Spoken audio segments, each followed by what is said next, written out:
अस्सलाम वालेकुम नाज़रीन, मैं हूँ वकास अज़ीम।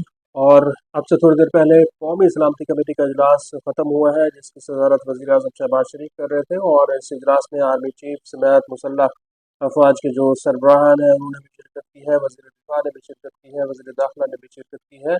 और इस कमेटी में इंतहाई अहम फैसले किए गए हैं। कौमी सलामती कमेटी का जो एलामिया है वो भी हमारे सामने मौजूद है। आज के वीलॉग में हम पाकिस्तान का जो इस खत्े में किरदार है, ख़ास तौर पर ईरान, इसराइल, अमेरिका जंग के दौरान उसमें बदलती हुई सूरत हाल के मुताबिक पाकिस्तान अपना क्या किरदार अदा करना चाह रहा है, उस पर बात करें हैं। क्योंकि आज पाकिस्तान तहरीक इंसाफ की जानिब से भी एक ख़त लिखा गया है, वो ख़त मैं आपके सामने रखता हूँ। फिर आज कौमी सलामती कमेटी का जो इजलास हुआ है उसका जो एलामिया आया है वो भी आपके सामने रखता हूँ।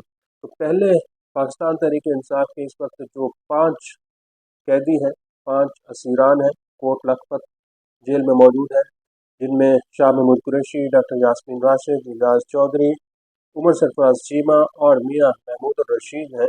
इन्होंने आज एक खत लिखा है कोट लखपत जेल में, जिसमें जो अपोजिशन है पार्लियामेंट के अंदर, पाकिस्तान तहरीक इंसाफ की अपोजिशन, उसकी एक बहुत ही ज़बरदस्त किस्म की झलक नज़र आ रही है।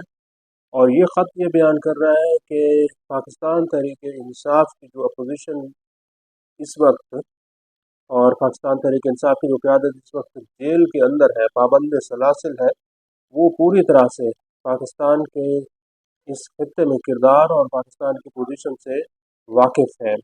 और क्या इस सिलसिले में पाकिस्तान तहरीक इंसाफ अपना किरदार अदा करना चाहती है, क्या पॉइंट ऑफ व्यू है, वो आपको बताते हैं। जो ख़त नाज़रीन लिखा गया है उसमें सबसे पहले शाह महमूद कुरैशी, जो कि पाकिस्तान तहरीक इंसाफ के मरकज़ी रहनुमा है, वो ये कह रहे हैं कि इस वक्त चूँकि खत्े में बदल सूरत हाल मुसलसल तब्दील हो रही है, लेकिन हुकूमत पाकिस्तान जो है वो इस पर किसी किस्म का कोई किरदार अदा करने के लिए तैयार नहीं है। ख़त में ये कहा जा रहा है कि जो मुस्लिम लीग नून की हुकूमत है वो फॉर्म 47 के ज़रिए कायम की गई है। और इसका सबूत ये है कि पाकिस्तान के वज़ीर दिफा ख्वाजा मोहम्मद आसिफ ने अब इस बात को तस्लीम कर लिया है कि ये एक हाइब्रिड मॉडल है जो कि पाकिस्तान में इस वक्त नाफिज है।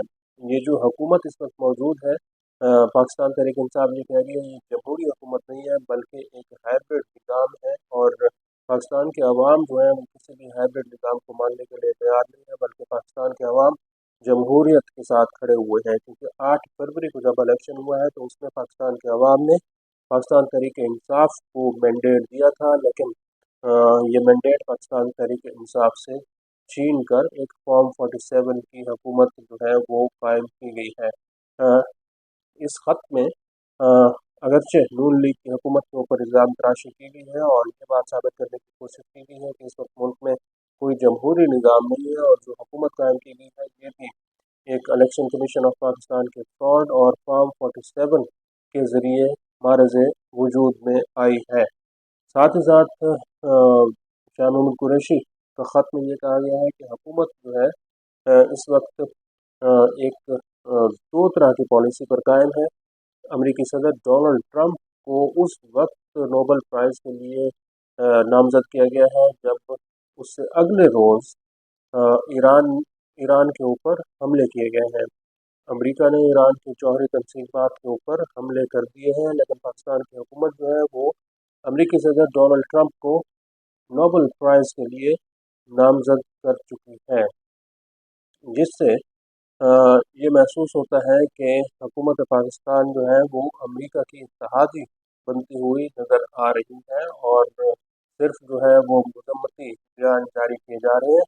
ख़त में आखिर में ये नतीजा निकाला गया है कि पाकिस्तान जो है वो किसी किस्म की जंग का हिस्सा ना बने, किसी किस्म का फ्रंट लाइन इत्तेहादी ना बने, क्योंकि ये गलती मुशर्रफ दौर में की जा चुकी है, ज़ियाउल हक के दौर में की जा चुकी है। इसलिए पाकिस्तान जो है वो इससे बाज रहे और ये वाज़ेह होना चाहिए कि पाकिस्तान के अवाम फ़लस्तीन, गाज़ा और ईरान के साथ खड़े हुए हों और इस जंग को अमन के ज़रिए, मुज़ाकरात के ज़रिए हल करना चाहते हैं।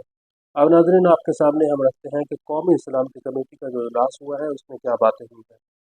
कौमी सलामती कमेटी ये कह रही है कि ईरान के ऊपर जो इसराइली जारहियत की गई है हम इसकी भरपूर तरीके से मजम्मत करते हैं और ईरान पर उस वक्त हमले किए गए हैं अमेरिका की जानिब से जब ईरान और इसराइल के दरमियान मुज़ाकरात हो रहे थे।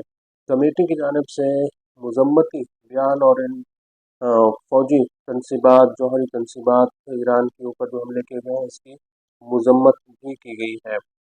जो पहला पैराग्राफ है नाज़रीन उसमें देखें तो ये बताया जा रहा है कि committee national security committee strongly condemn Israel act of aggression. Israel का जो जारहियत का अ, अ, बयान है या जारहियत की जा रही है इसकी मजम्मत की जा रही है and expressed regret that these military attacks coincided with the constructive negotiation between Iran and United States। जब ईरान और अमेरिका के दरमियान मुज़ाकरात हो रहे थे तो उस वक्त इसराइल ने ईरान के ऊपर हमले किए हैं, तो इसकी हुकूमत पाकिस्तान ने मजम्मत की है और नेशनल सिक्योरिटी कमेटी ये कह रही है कि हम ईरान के अवाम के साथ भरपूर इजहार यकजहती करते हैं और इन हमलों की मजम्मत करते हैं और इनमें शहीद होने वाले जो ईरानी अवाम है उनके साथ इजहार ताज़ियत भी करते हैं। और ख़ास तौर पर नेशनल सिक्योरिटी कमेटी जो है उसने इस बात के अज़्म को दोहराया है कि दोनों जितनी भी पार्टियां इस जंग में मुलव्वस हैं, जो ममालिक इस जंग का हिस्सा बन रहे हैं, उनके ऊपर जोर दिया गया है कि वो मुज़ाकरात के ज़रिए इन मामलात को हल करने की कोशिश करें, मिलजुल कर बैठें और अक़वाम मुत्तहिदा के चार्टर के ज़रिए जो इंसानी हकूक़ की खिलाफ वर्जियाँ की जा रही हैं इसको रोकने के लिए इक़दाम करें। अब नाज़रीन आपने पाकिस्तान तहरीक इंसाफ का ख़त भी सुन लिया है और नेशनल सिक्योरिटी कमेटी का जो इजलास हुआ है उसका एलामिया भी आपके सामने है। आज बिलावल भुट्टो जरदारी ने भी पार्लियामेंट के अंदर खिताब किया है जिसमें उन्होंने इस खदशे का इजहार किया है कि अगर इसराइल को ना रोका गया तो फिर ये जंग जो है वो मज़ीद फैल सकती है, इसका दायरादार फैल सकता है। इस जंग को रोकना बहुत ज़रूरी है। रूसी सदर भी यही कह रहे हैं कि हम ईरान की मदद करने की कोशिश करेंगे, साथ ही साथ जो चीन है वो भी मजम्मत कर रहा है और अ, जो बाज़ रिपोर्ट्स सोशल मीडिया पर आ रही हैं उसमें ये भी दावा किया जा रहा है कि चीन जो है वो ईरान के साथ इस जंग में खड़ा हुआ है। अब ये जंग इतनी मामूली नहीं रही बल्कि गैर मामूली जंग जो है वो बनती हुई दिखाई दे रही है और पाकिस्तान के लिए यकीनन मुश्किलात हैं, मुश्किल फ़ैसले पाकिस्तान को करने हैं। अ, किसी भी सूरत में पाकिस्तान के लिए जो आगे का रास्ता है वो आसान नहीं होगा। आज के लिए इतना ही। इस वीडियो को आप कमेंट सेक्शन में जाकर लाइक कर सकते हैं और अपनी राय का इज़हार कर सकते हैं। बहुत बहुत शुक्रिया।